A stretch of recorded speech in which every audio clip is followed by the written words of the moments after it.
ভাষা একটি গুরুত্বপূর্ণ অনুভূতির চিহ্ন। মনের উপর দাগ কেটে যায় অনুভূত চিহ্ন। ব্যথা দিয়ে কষ্ট ভোগ, আনন্দের অনুভব ব্যক্ত হয় জীবনের মন দ্বারা মননের ভাষা। অনুভূতির যত রেখা দাগ দিয়ে হয় ভাষা।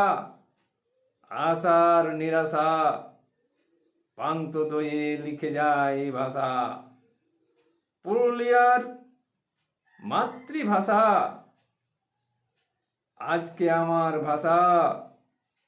আশার নিরাশা দুই নিয়ে ভাষা।